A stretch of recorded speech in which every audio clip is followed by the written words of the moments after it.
Bem, agora eu vou mostrar para vocês que eles me pediram muito sobre aqui os kits de sutura. Então assim, é essa mesma coisa, eu comprei na internet, tem muito site na China que vende esses kits de sutura, não vou citar nenhum específico, mas dá no Google que vocês encontram. Então aqui, o que é que você precisa para fazer sutura? Você precisa de um kit que tem um porta-agulha. Então, o porta-agulha você consegue ver aqui, pega dessa maneira o porta-agulha. Você precisa também de uma tesoura. Então a tesoura aqui você consegue ver. Você precisa. Esse é possível você usar ou não, mas basicamente aqui é uma bisturi, né? Que aí você coloca a lâmina. Tá vendo a lâmina do bisturi? Não é tão necessário assim, mas se for fazer outras peças, em asa de frango, essas coisas é bom. Uma pinça, tá vendo a pinça aqui? E um hemostático. A hemostática, assim, não é imprescindível, mas ela ajuda na hora de você tirar, tá vendo? Deixa eu botar da maneira certa a lâmina, que tá vendo? No ideal é você não pegar com a mão, é pegar com uma pinça hemostática, alguma coisa, que você tem menos risco de se cortar. Então não façam como eu fiz, tá bom? Lâmina sempre você pega assim, tá vendo? Para não ter risco de corte. Então aqui, vou guardar essa hemostática e mostrar as outras coisas para vocês. Vou guardar aqui.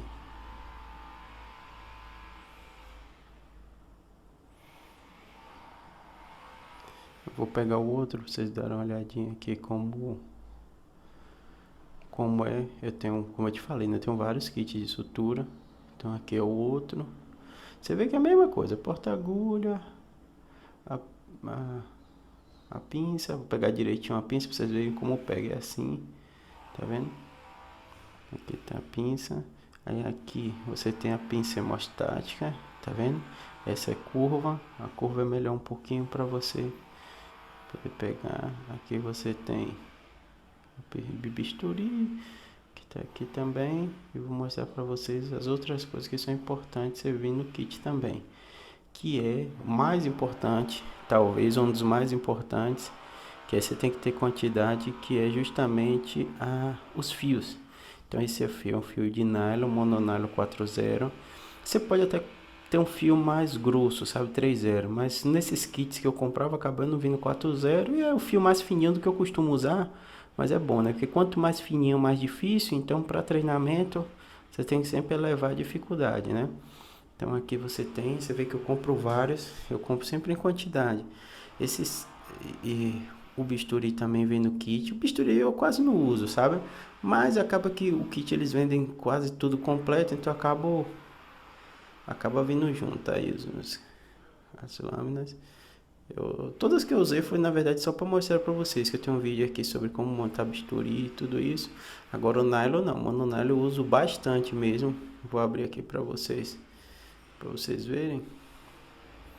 Então ele vem todo lacradinho, tá vendo? Aí você abre. Obviamente isso é para sutura de material, né? Sabe, de peça. Então não é para uso de pessoas que eu faço isso, é só para treino mesmo. Os usos de pessoa em cirurgia e tal é tudo do hospital, já fica lá no não tem nenhuma relação com isso, sabe? Mas aqui para treinamento eu acabo comprando. Vou fechar aqui para vocês para mostrar melhor. Vou fechar aqui. Vou pegar outro aqui. Pronto. Então são esses dois kits que eu tenho, tá vendo? Então eles vêm assim, lacradinho. Ainda tem esse que eu uso também para fazer suturas, esse. Bom, seguindo os princípios do passo a passo, aqui no porta-agulha de Mayweather a gente tem um modelo que gera uma trava. Então ele é um instrumento autoestático. Então reparem aqui no detalhe a trava dele, né, com os dentes que vão gerar os níveis de travamento. Então reparem aqui já no primeiro já está com fechado. A gente tem o primeiro nível, o segundo nível e o terceiro nível, no caso desse instrumental aqui. Bom, um dos primeiros passos a se treinar no uso do porta-agulha é a utilização novamente da ponta dos dedos. Então a gente não pode deixar passar da falange distal, porque senão a gente gera uma algema de dedo e trava e perde toda a precisão dos movimentos. Então novamente a gente tem que treinar o uso do dedo polegar e do dedo anelar nas suas pontas, usando o dedo médio e o dedo indicador para poder segurar e apoiar. Então reparem aqui, ó, estou com o dedo anelar fora e aqui dentro, assim como a gente treina no uso da tesoura. Então tanto o porta-agulha quanto a tesoura a gente pode treinar, e quando a gente consegue atingir esse movimento de forma harmônica, vale para os dois instrumentos. Então é um único treino para dois usos ou dois instrumentais. Então aqui no caso, o que eu adquiro com isso? Um controle de soltura do porta-agulha, onde eu consigo fazer com que quando ele porte a agulha, eu uso o dedo dentro, e quando eu manipulo a agulha, eu estou com o dedo fora. Então eu consigo fazer uma manipulação sem esse dedo ficar travado lá dentro. Então esse é o primeiro treino. Uso o dedo médio, indicador e o polegar para apoiar, e deixa o dedo anelar solto para entrar e sair da argola. Então isso bem treinado, a gente pode seguir para o segundo passo. No segundo passo, a gente tem que ter controle da abertura e fechamento. Então já sabemos introduzir o dedo no momento certo e na intensidade certa, no caso só com as pontas. Agora a gente precisa aprender a abrir o instrumento. E para isso a gente vai usar a força do polegar, e esses outros dedos a gente naturalmente vai fazer o movimento oposto. Então é esse movimento aqui que a gente vai fazer. Então joga o polegar para lá e esses dedos vêm para dentro, para junto da palma da mão. Então faz essa troca de movimento, só que de forma obviamente sutil. Então se a gente colocar aqui, ó, tô fazendo isso de uma forma bem sutil, ele tá solto. Então tá aberto aqui. Para fechar, aí é só usar a denteação, é só apertar, ele já trava. Quero soltar, simplesmente faço aquele movimento, ele solta. Então isso tem que ficar muito natural. Não pode ter nenhum tipo de dificuldade no uso dessa cremalheira de trava. Então treinem isso, apertou, soltou. Feito isso, assumimos o controle e vamos para o próximo passo, que é o uso do porta-agulha para passar a agulha.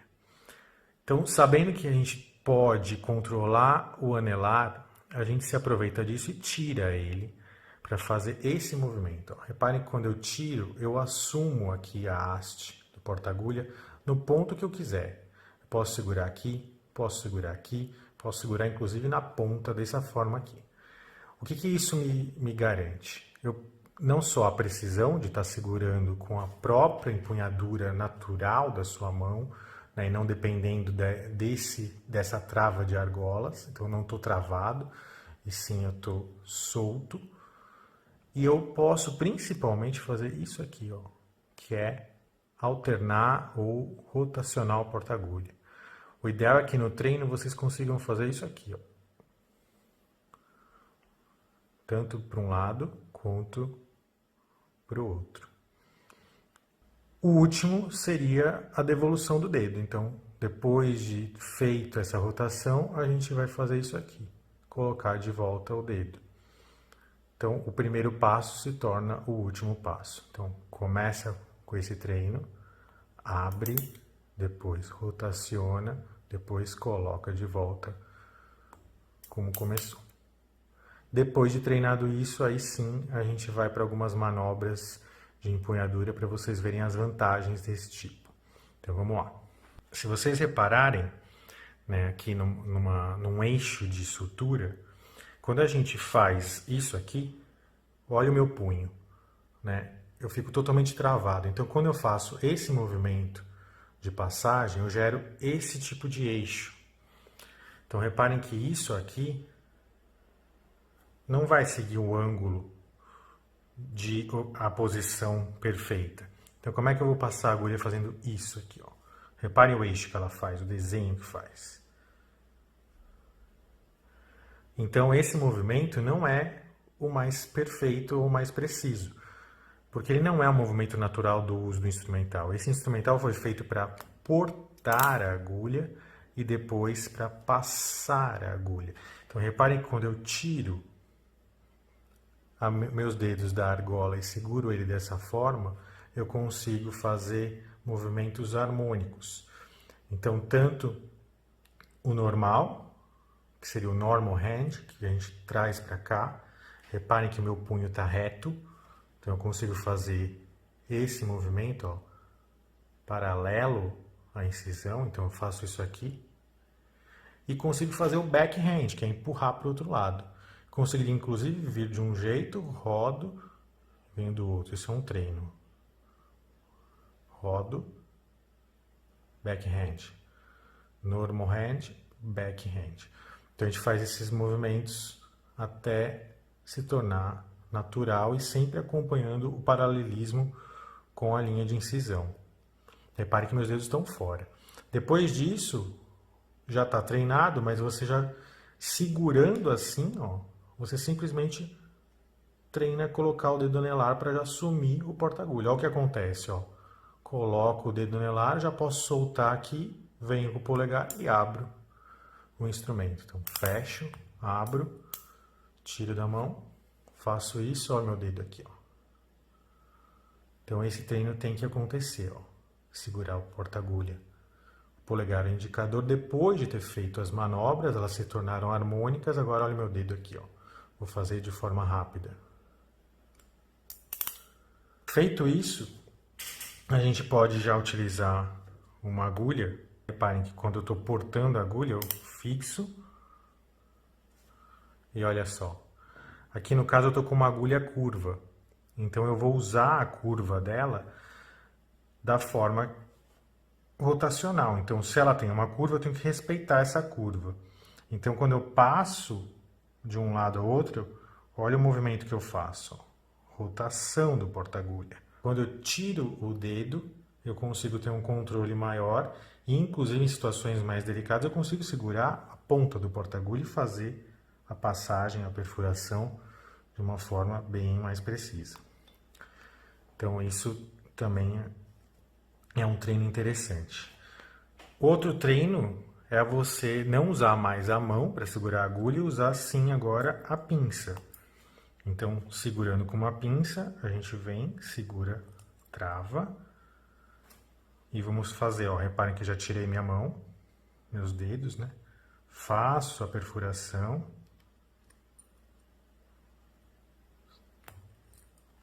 Faço a passagem. Fixo de novo. E vou treinando quantas vezes for necessária essa passagem. Reparem que eu uso o ângulo da agulha. Com a mão dentro, eu tenho que fazer isso aqui. Eu também posso fazer esse movimento do eixo de rotação do meu próprio punho. Não é errado fazer isso, é bem comum. Então eu posso fazer isso, mas reparem que os meus dedos me limitam. Bom, uma outra coisa a se observar é que, como o nome diz, ele é um portador da agulha. Então ele pode ser usado como portador e como passador, como foi demonstrado. Ao portar a agulha, a própria agulha se torna parte do instrumental. Então, um exemplo de uso disso. Quando a gente está querendo fazer uma posição perfeita dos bordos, eu posso pegar e fazer isso aqui, ó.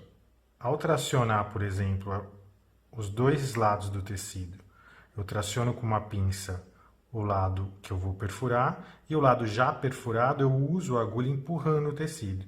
Com isso eu consigo jogar e alinhar o tecido para que ele faça a perfuração. Reparem que o porta-agulha aqui, ó, ao tirar a mão, eu consigo fazer a rotação dele e tirar a agulha no ângulo certo. Então o ideal é que vocês treinem isso aqui, ó, esse movimento de rotação da agulha.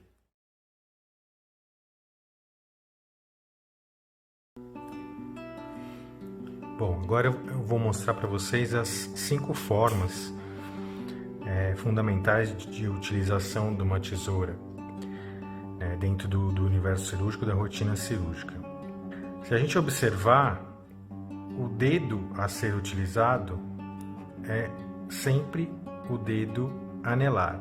Então, numa nomenclatura de dígitos, só para ficar homogêneo, todo mundo segue o mesmo padrão, a gente tem aqui o polegar, o dedo indicador, dedo médio, dedo anelar e dedo mínimo. Esse dedo, que é o anelar, é o que a gente vai utilizar para segurar a tesoura. O outro é o polegar.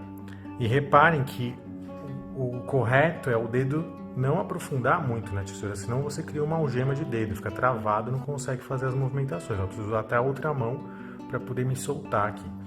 Então é uma tesoura, toda tesoura cirúrgica tem que ter esse tipo de empunhadura primordial. Depois vai ter uma variação, mas de início a gente sempre começa com esse treino. E outro treino é, de certa forma, acostumar-se a usar a ponta dos dedos. Então não pode passar da falange distal dos seus dedos, né? Então aqui é a falange distal, média e proximal, falange distal e proximal, não tem média aqui no polegar, e a gente vai utilizar esse tipo de colocação. E para isso tem algumas dicas. Reparem primeiro que o dedo médio e o próprio indicador vão sendo usados como guia para empurrar a tesoura para fora dos meus dedos. Então, vamos supor que elas estivessem entrando como está aqui. Isso tem que ser treinado. A gente empurra, ó. Reparem que eu tiro o dedo anelar quase para a ponta e apoio aqui com o dedo médio. E o indicador vai e faz o ajuste final. Então, esse tipo de movimento tem que ser muito bem treinado e tem que se tornar natural para qualquer cirurgião. Então reparem que a tendência é que ela vá caindo lá para dentro, você tem que tirar o dedo, ó, eu consigo movimentar esse dedo com total controle, porque eu estou segurando com o meu indicador e com o meu dedo médio e o próprio polegar está apoiando aqui. Então esse é o primeiro treino, trabalhar o dedo anelar para que ele entre e saia da tesoura sem que ela se desloque. Ó. Bom, trabalhando o dedo anelar, outro treino agora é para esses dois dedos assumirem um controle do posicionamento da tesoura. Então a gente vai usar o dedo médio e o dedo indicador da mão que está trabalhando com a tesoura. Reparem que vocês têm que ter treino e controle para esses dois movimentos, tanto com o indicador jogando a tesoura para aquele ângulo, e aqui meu punho faz esse movimento de mudança de eixo, como para esse outro ângulo, onde eu pego o indicador e puxo para o lado oposto. Então tem que ter esse treino, indicador para mudar o ângulo, acompanhando o ângulo do meu punho, e aqui o ângulo reverso, onde eu trago a tesoura para o lado oposto. Reparem que o dedo anelar já treinado, na primeira fase, continua sendo usado na sua ponta. Ele não pode entrar, senão não é possível fazer essa mudança, ó, fica preso. Então ele tem que ficar na ponta. E aí vocês vão conseguir fazer esse movimento ou esse movimento, porque isso aqui gera uma espécie de pivô. Reparem aqui o que está acontecendo com o meu dedo anelar. Ele não sai da posição, mas ele vai de um lado ao outro fazendo a trava do pivô. Então esse movimento tem que ser treinado. Então, qual que é a dica para esse movimento? Reparem que o meu polegar, ele força no sentido oposto do indicador. Então ele está empurrando para cá. Então esse é o terceiro ponto. É o primeiro treino do anelar, o segundo treino do indicador, mantendo o anelar na ponta, e agora o que seria o terceiro treino é o uso do polegar para gerar a posição aqui. Esse movimento bem treinado vai garantir já todo o eixo de apoio da tesoura. Então reparem esse tipo de corte.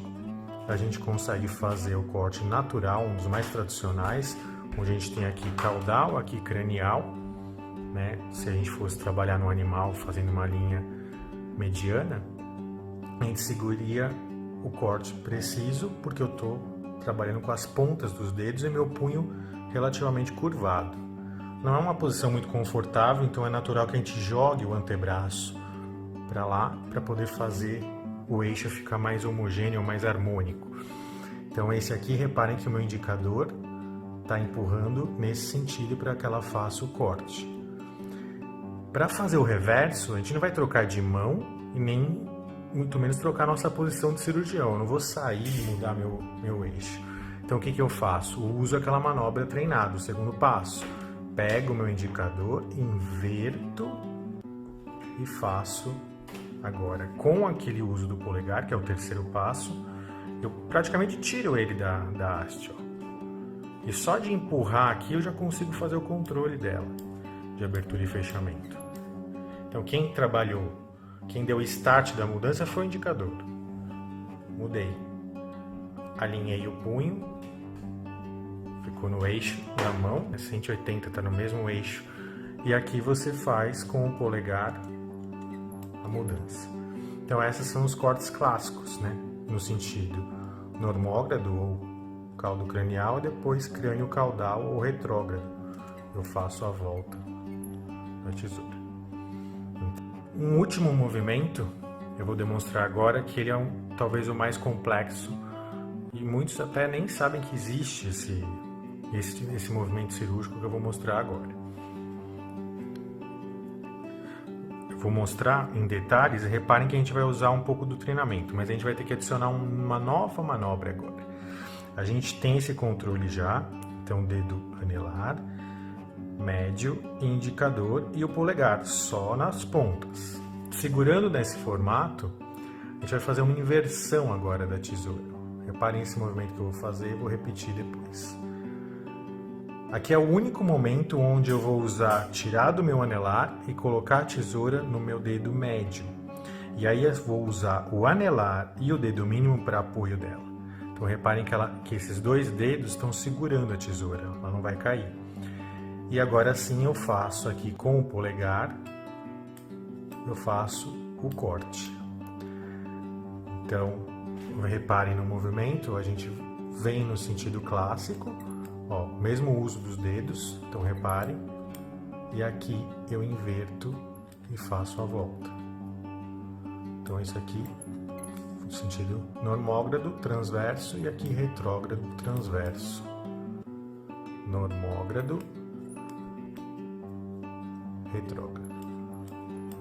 Depois de muito treinado isso, você consegue fazer inclusive esse eixo, ó. Pra cá. Pra cá. São vários movimentos com tesoura. Sempre usando as pontas dos dedos.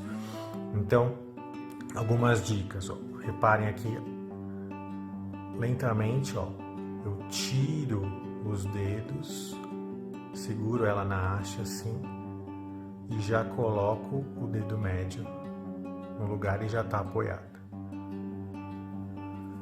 De novo, tiro o dedo anelar que já foi treinado, faço essa volta e caio com o dedo médio. Tiro o anelar, faço a volta, caio com o dedo médio. Esse é o movimento, os movimentos possíveis com a tesoura. Então, revisando, normógrado, caldo cranial, retrógrado, normógrado, transverso, retrógrado, transverso. Posso usar também esse movimento e no final esse movimento.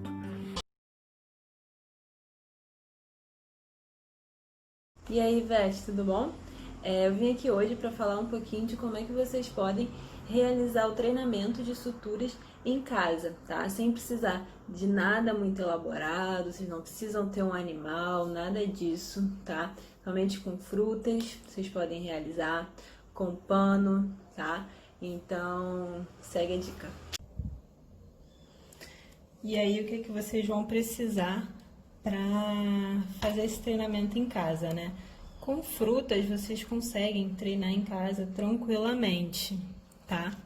O que acontece? Eu tentei fazer primeiro numa banana aqui, só que a banana não estava muito madura. Então a banana, quando ela tá mais amarelinha, mais verde, a casca tá mais durinha, você consegue manter os pontos, tá? Aqui dá pra ver que eu tentei fazer, mas aí o fio de sutura, ele rasga a casca.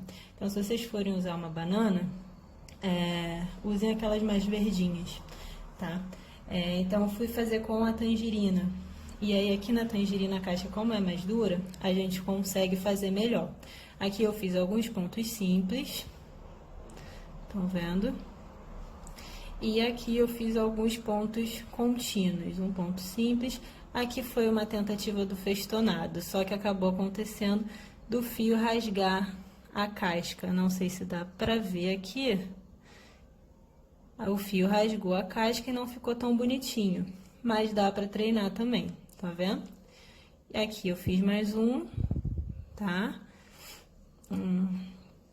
Então, vocês conseguem treinar com frutas em casa tranquilamente, tá?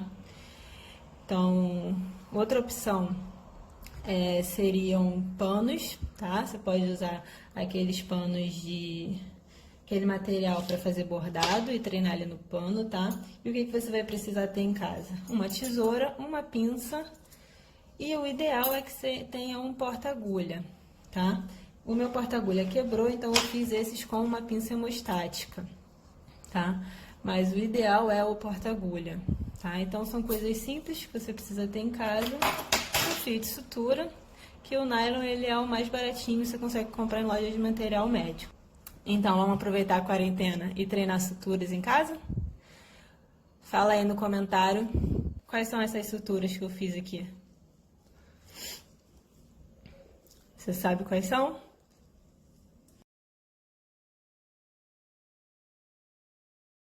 Saber dar um nó com o instrumental é fundamental para a realização de diversos procedimentos ambulatoriais. Então vamos ver aqui de forma rápida e fácil como é que a gente faz isso? Após passar a agulha pelo tecido, a gente vai direcionar o nosso porta-agulha por dentro do fio e vai dar 2 voltas com o fio no porta-agulha. A gente vai pegar a outra ponta desse fio, direcionar o nosso nó e fechar. E aí a gente vai fazer a mesma coisa dando uma volta somente no nosso fio. E mais uma vez, finalizando um nó duplo e 2 nós simples, finalizando o nó cirúrgico.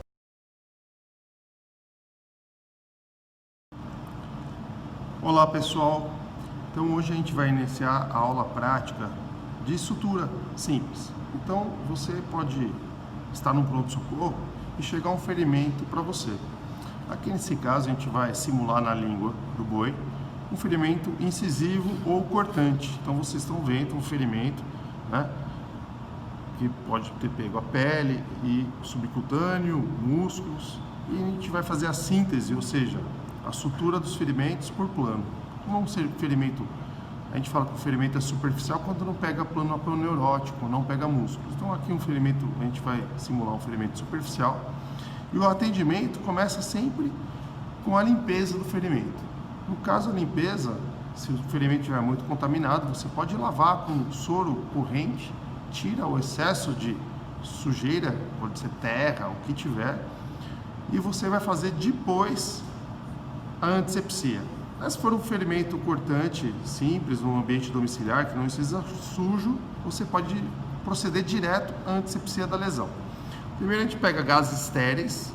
Na prática a gente coloca 2 gases estéreis, dobra uma vez no meio, dobra outra vez. Isso aí a gente fala, faça uma bonequinha, é isso. E com um material, uma pinça de apreensão, a gente vai, uma cúpula, pede para a enfermeira já abrir o material estéreo para você, né? Então tudo estéreo, luva estéreo, tudo estéreo, um campo cirúrgico sobre o paciente, tá?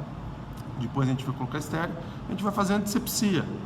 Se for um ferimento muito contaminado, e no pronto-socorro a maioria, a gente vai ter o clorexidine alcoólico. Se for na face, como arde muito, mucosa, a gente dá preferência, genitais, para o clorexidine aquoso. Ferimentos limpos, você pode fazer da incisão para a periferia, da incisão para a periferia. Ferimentos contaminados, ao contrário, tá? Da periferia para a incisão, tudo bem? Então aqui um ferimento limpo a gente faz da incisão para a periferia, da incisão para a periferia, 360 graus, antisepsia. E a gente vai proceder, após a antisepsia, a infiltração anestésica. Então, por favor, o enfermeiro vai pegar, ele vai passar para você aqui no caso, né? Vai abrir o material. Pode colocar aqui, por favor, no campo. Pode colocar aqui. Então, a gente vai precisar de uma agulha de aspiração, uma seringa para aspirar, Então a maioria obrigado, da agulha convencionada, agulha rosa, é a agulha 40 por 12, tá? Então a agulha que a gente aspira o anestésico não é a mesma de filtração, tá? Porque ela pode ser contaminada no ato de aspirar. Então a gente vai aspirar, né? Por favor, alguém vai apresentar o anestésico? Aqui, ao contrário, por favor. Pode virar bem ao contrário mesmo, ponta cabeça, tá? E a gente entra com a agulha no centro, ó, entrei. E aí eu vou aspirar o anestésico, a quantidade que eu julgar necessário, tá? Lembrando que a dose tóxica da lidocaína, que é o anestésico mais utilizado, sem vasoconstritor, é 5 microgramas, tá, por ml de filtração, e com a adrenalina, que não pode ser feita em extremidade, 7 microgramas. Então, após a aspiração, a gente vai, despreza, tá? E vamos pegar uma agulha de infiltração. Tá? A agulha de filtração, a mais frequente no pronto-socorro, é a pretinha, tá? O cinza. Ela é 25 milímetros, tá? Por 7 ou 30 por 7, tá? E se você pegar uma criança, alguma coisa, ou um lugar muito sensível, você pode também optar por fazer infiltração com uma agulha, por exemplo, de insulina, tá? Então aqui a gente tira o ar, então a gente retira o ar delicadamente, não é para ficar jogando, borrifando o anestésico. Então, ó, escorreu uma gota, não tem mais ar. Então, para o paciente não sentir dor, a gente vai no vértice da lesão, entra mais ou menos 2, 3 milímetros, aspira, puxei o êmbolo, não veio sangue, e nós fazemos um botão anestésico. Então aqui eu infiltrei. A pele do paciente é mais elástica do que a língua do boi, então vai ficar um pouquinho inchadinha aqui, faz um botão anestésico. E espero. A lidocaína começa a fazer efeito em torno de 5 a 10 segundos. Então espera, conta até 10, o paciente vai ficar feliz, ele não vai ter dor. Eu fiz esse botão, anestesiou, aí eu vou paralelo à superfície. Como eu vou dar ponto, geralmente no máximo a meio centímetro do bordo da ferida, a gente vai subcutâneo, olha, veja, minha agulha está aqui, ó, mais ou menos onde vai sair o nó, onde vai sair a agulha, que eu vou dar os pontos, aspirei, não veio sangue, retroinjeção, tiro injetando, vou para cá do outro lado,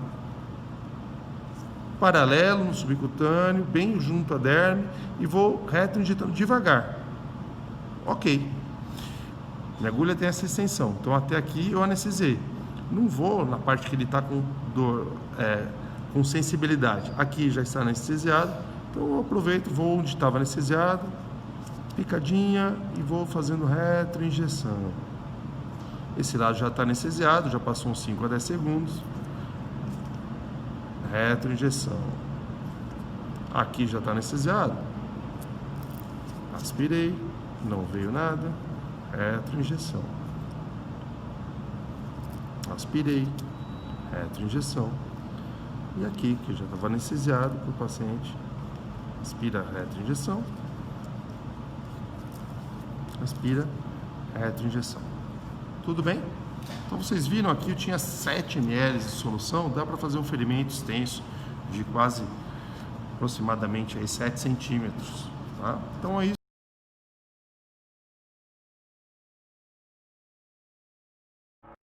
Bom dia, meu nome é João Maximiliano Pedrão Martins, sou cirurgião plástico, membro da Sociedade Brasileira de Cirurgia Plástica.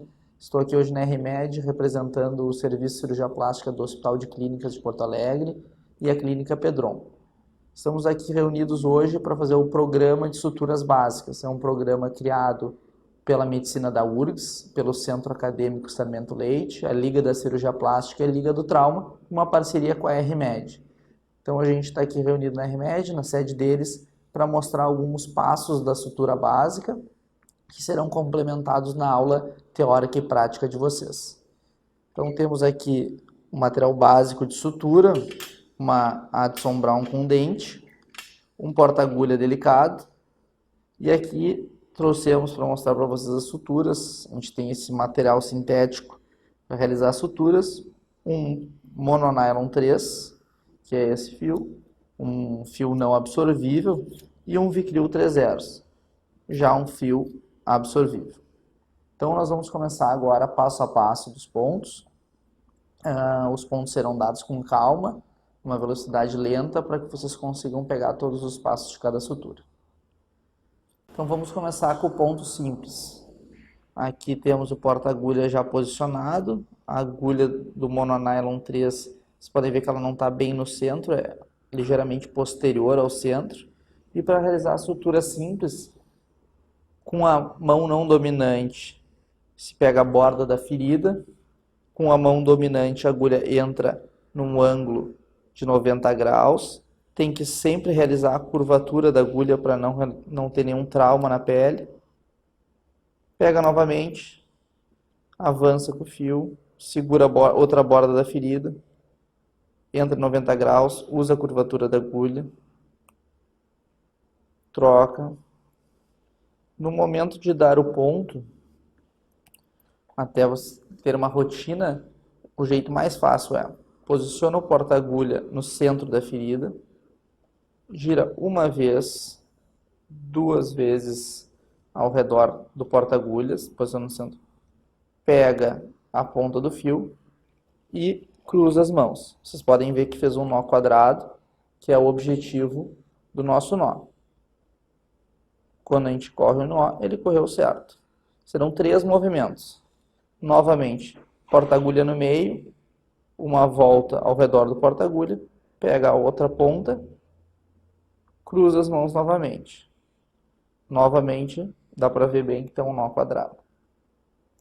Aproxima, deixa o nó justo e vai para a terceira volta. Bota o porta-agulha no meio, gira uma vez, pega a ponta do fio, cruza as mãos, novamente o nó quadrado, ajusta. Então esse é o ponto simples. Vamos repassar o ponto simples mais uma vez. Porta-agulha posicionado, ligeiramente posterior, não bem no centro.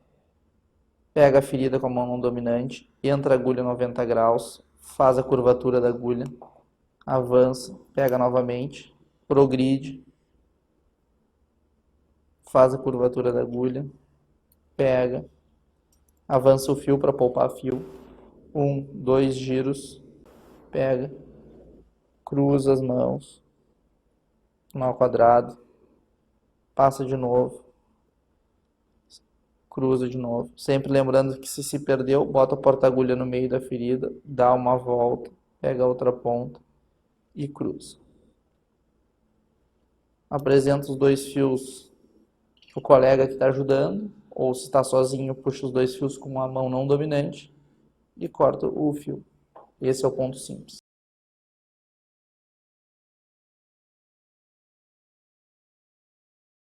Para dentro. Após, deve-se puxar a agulha e inseri-la novamente com o auxílio de uma pinça, a meio centímetro da borda, desta vez de dentro para fora. Puxe o fio até que reste apenas uma pequena ponta de um dos lados.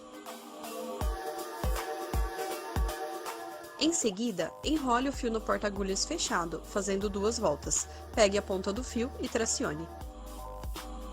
Após, enrole novamente o fio no porta-agulhas, dando desta vez apenas uma volta.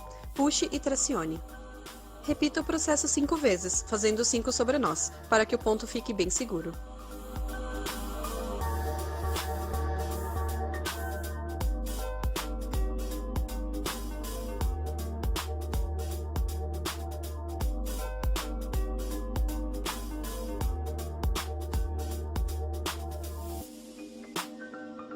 Corte as pontas utilizando uma tesoura de maio, virando-a para si, para que possa ver a altura em que irá cortar e não pegar nenhuma estrutura. O ponto interrompido simples é um dos pontos mais importantes, já que todos os outros pontos iniciam-se por este. Desta forma, é essencial que o cirurgião tenha muita familiaridade e habilidade para fazê-lo.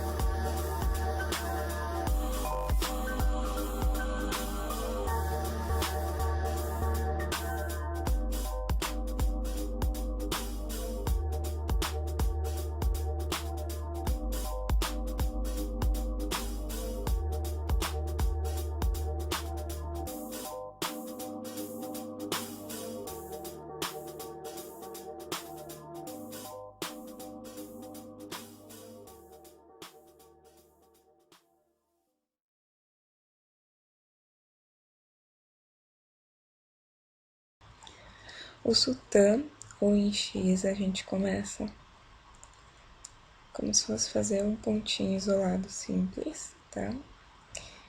Entra numa borda, sai pela outra. Lembrando que na prova a gente tem que fazer assim, em 2 tempos.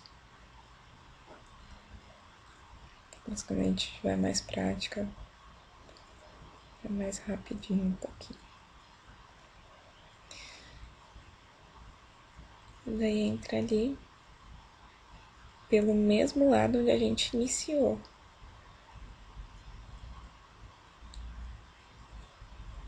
E sai pelo outro lado. Como se fossem fazer 2 isolados simples, mas sem interromper eles. Aí depois, só fechar. Ou quadrado, ou de cirurgião.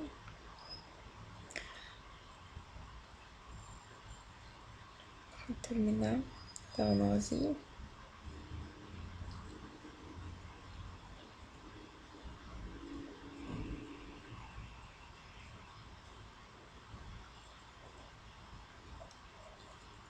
Tá?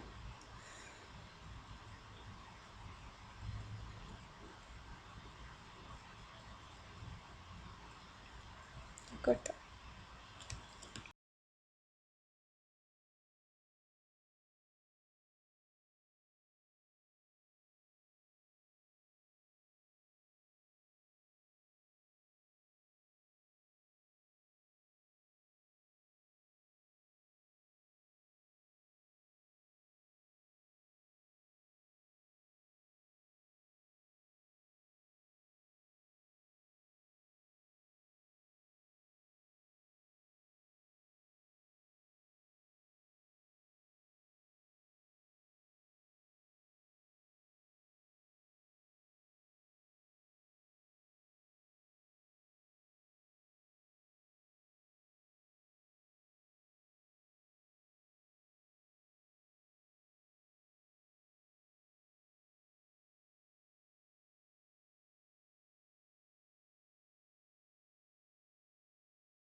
O ponto U, ou ponto de Wolff, é uma sutura interrompida ou não contínua, com a propriedade de everter os bordos e manter uma certa tensão na sutura.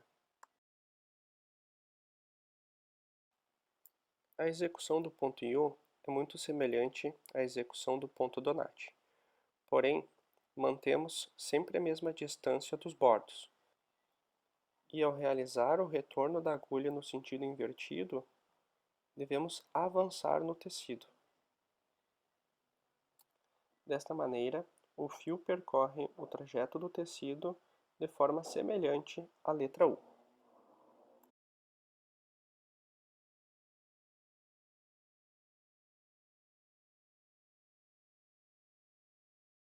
Esta sutura promove a eversão da ferida com coaptação grosseira dos bordos, portanto é evitada na pele, sendo amplamente utilizada em suturas de aponeuroses.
Bem, agora eu vou mostrar para vocês. Vou fazer aqui um ponto donut, que é aquele longe, longe.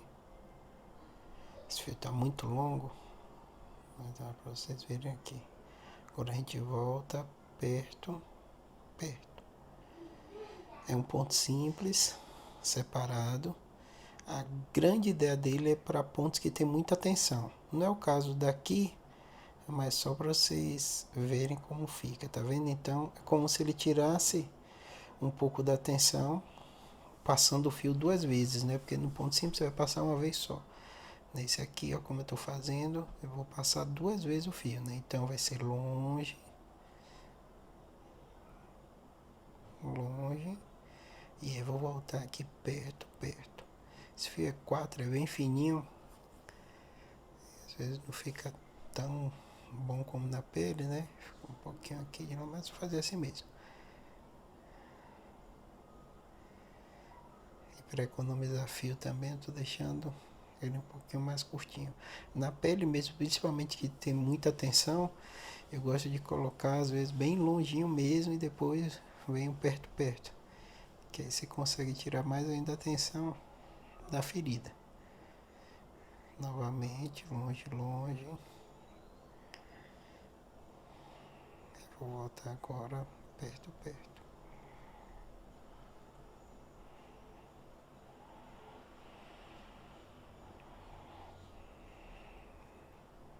Vou fechar toda essa ferida. Mesma coisa, para ficar repetitivo, para vocês irem memorizando.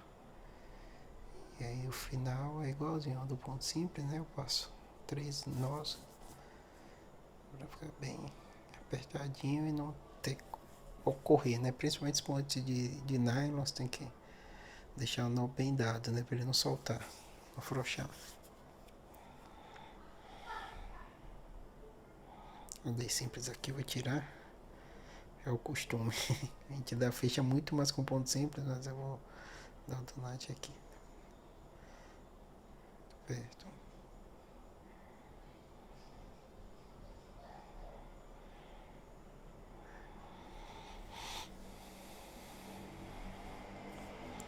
De novo donut. Quando eu vou fechar, eu vou quase no automático no ponto simples, que é o que eu mais gosto de fechar, o simples contínuo, o simples separado. Mas estou fazendo aqui o donut para vocês. Perto, perto. Quando eu converso, eu desconcentro. Aí eu fiz. No outro eu comecei com o simples, mas agora já.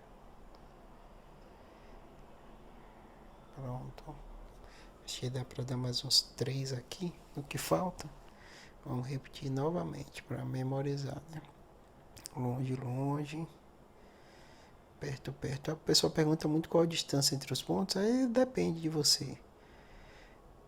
Mas eu acho que essa distância tá ficando direitinho. Às vezes, no mundo real, né, eu vou fazendo, eu acho que não ficou muito bom, eu às vezes dou um ponto simples entre um e outro. Se eu notar que tem alguma falha, alguma coisa assim. Mas nesse caso, acho que tá ficando bem simétrico, tá ficando bom.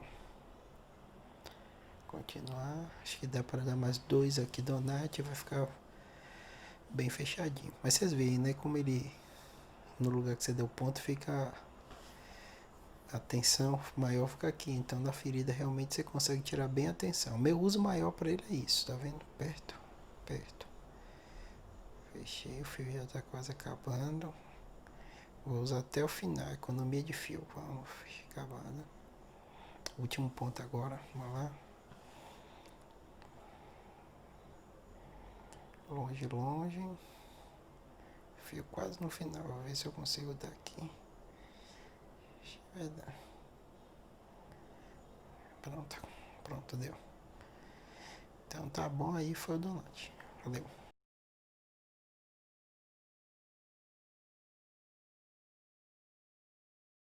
Pessoal, vamos falar dos pontos falsos, né? O falso donut e o falso horizontal, que nós chamamos de ponto de Gillis. Assista o vídeo.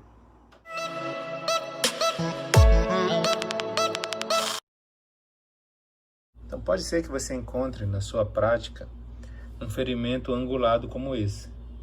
Como é que eu abordaria esse tipo de ferimento? Se eu for dar pontos simples, pode ser que a ponta dessa região aqui, que a gente chama de retalho, ela tenha um suprimento de oxigênio, né, por causa do sangue reduzido e possa necrosar.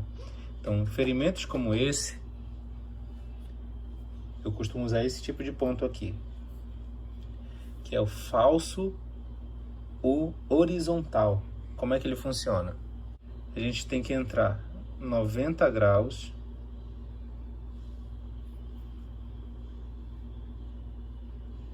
executa a curvatura da agulha,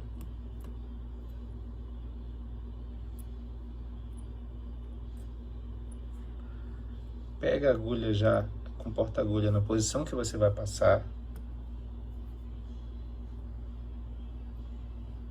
economiza fio. Nessa região aqui você vai se apresentar e vai passar como se fosse um intradérmico.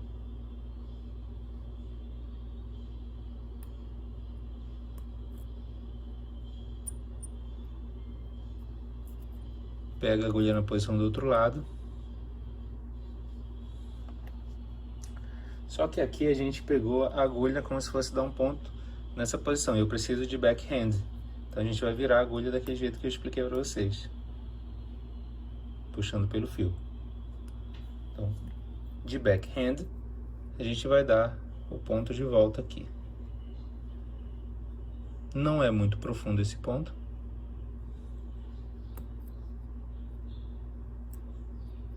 Executa a volta da agulha, para não entortar a agulha nem lesar o tecido. E aqui você vai 2 voltas em um sentido,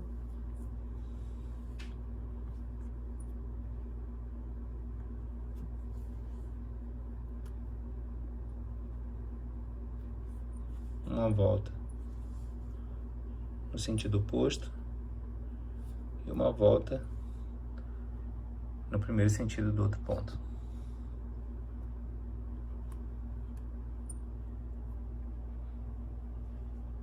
Nós chamamos esse ponto de falso horizontal de ponto de Gillis na cirurgia plástica. Outro ponto muito comum nessa questão de dificuldade de vascularização é o falso Donati, ou falso vertical. Como ele seria esse ponto? Você entraria, vamos desenhar aqui para a gente ficar mais fácil. A gente entraria aqui e sairia aqui, tá? Não coloca muito longe, senão a pele vai dobrar aqui. Você não pode entrar aqui e sair aqui. Que na hora que você vai dar o tecido, esse ponto vai tender a encostar nesse e vai reverter a borda da ferida. Então você entraria aqui, olha. Você entra um pouco mais distante profundo. Respeita a curvatura da agulha. Aí aqui tem um detalhe. Se eu passar esse ponto e sair bem aqui, eu vou cortar toda a vascularização daqui até aqui, né? Só que aqui é um falso Donati, então você vai entrar na profundidade que você saiu do outro lado. Só que em vez de furar a pele aqui, você vai dar uma voltinha aqui e sair do mesmo lado.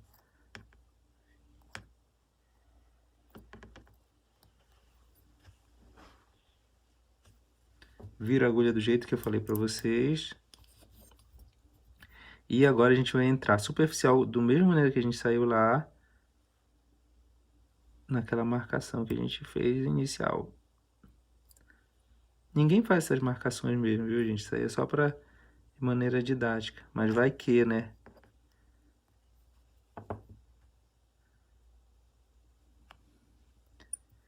Esses pontos eu uso bastante, muito mais que pontos simples, mas obviamente eu não estou mais no pronto-socorro. Então, mesma coisa, 2 voltas para um lado, uma volta para o outro e outra volta para o mesmo lado da primeira volta. E nós temos um famosíssimo falso Donati, tá? Qual é a diferença? A diferença é que esse aqui eu entrei, caminhei de maneira horizontal e saí. Esse aqui eu entrei e de maneira vertical voltei no mesmo eixo. Esse aqui são eixos diferentes, esse aqui é o mesmo eixo. Os 2 pontos são equivalentes, você vê qual situação se adequa mais.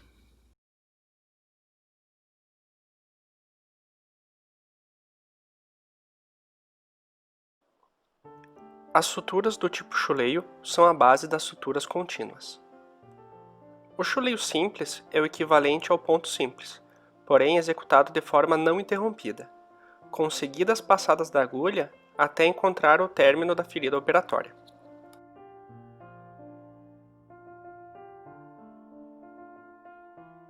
Esta sutura, assim como o ponto simples, é muito versátil, podendo ser aplicada em anastomoses digestivas, vasculares, urológicas, aponeuróticas e muitas outras.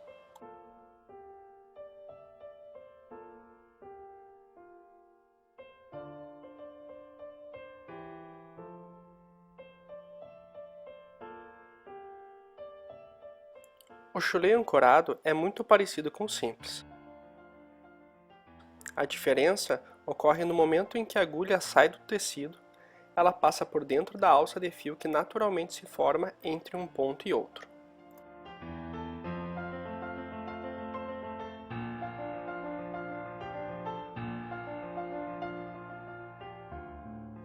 Podemos observar neste momento que a agulha está cruzando por dentro da alça e não ao lado, como ocorre no chuleio simples. Ao tracionar o fio, percebemos que ele contorna a alça e repuxa a mesma. Esta é a ancoragem. Proporciona uma maior tensão local e auxilia na hemostasia do tecido.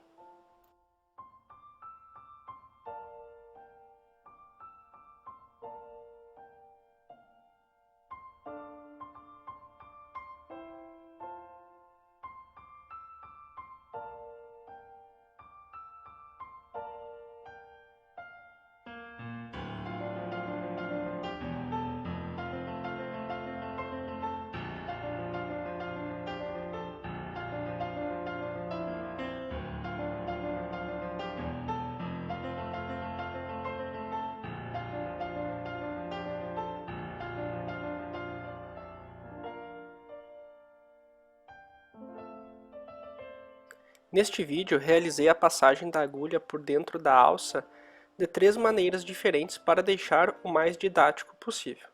Entretanto, em uma cirurgia real, o auxiliar traciona e posiciona a alça junto da saída da agulha. Desta maneira, a ancoragem é realizada com menos movimentos desnecessários, otimizando o tempo cirúrgico.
Uma outra pergunta é: que dia devo tirar os pontos da pele?